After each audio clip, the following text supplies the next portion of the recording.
அப்படியெல்லாம் பெரிய பகவானோட கூட இருக்கிறது.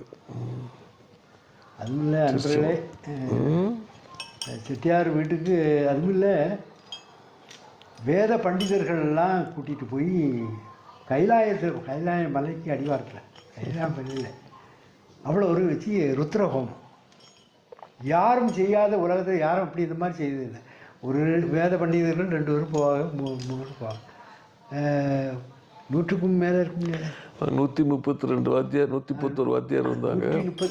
6 பேர் தம்பதி பூஜைக்கு 6 பேர் வந்தாங்க லேடிஸு. அப்புறம் மேலதாளம் 3 பேர், தேவாரம் பகவானுக்கு பிடிக்கும்னு தேவாரம் 6 பேர், அப்புறம் சமையலுக்கு 2 பேர் சோம்பாயி, இப்படி 149 பேர் அழைச்சி கொண்ட பாக்கியம் கிடச்சி. அப்புறம் அடுத்த தடவை போகும்போது அம்பாளுக்கு சகச சண்டி ஹோமம் பண்ணோம். முதல்ல போகும்போது அதிருத்ர ஹோமம் பண்ணோம். ஹோமம் பண்ணிட்டு வந்த உடனே பகவான் தத்து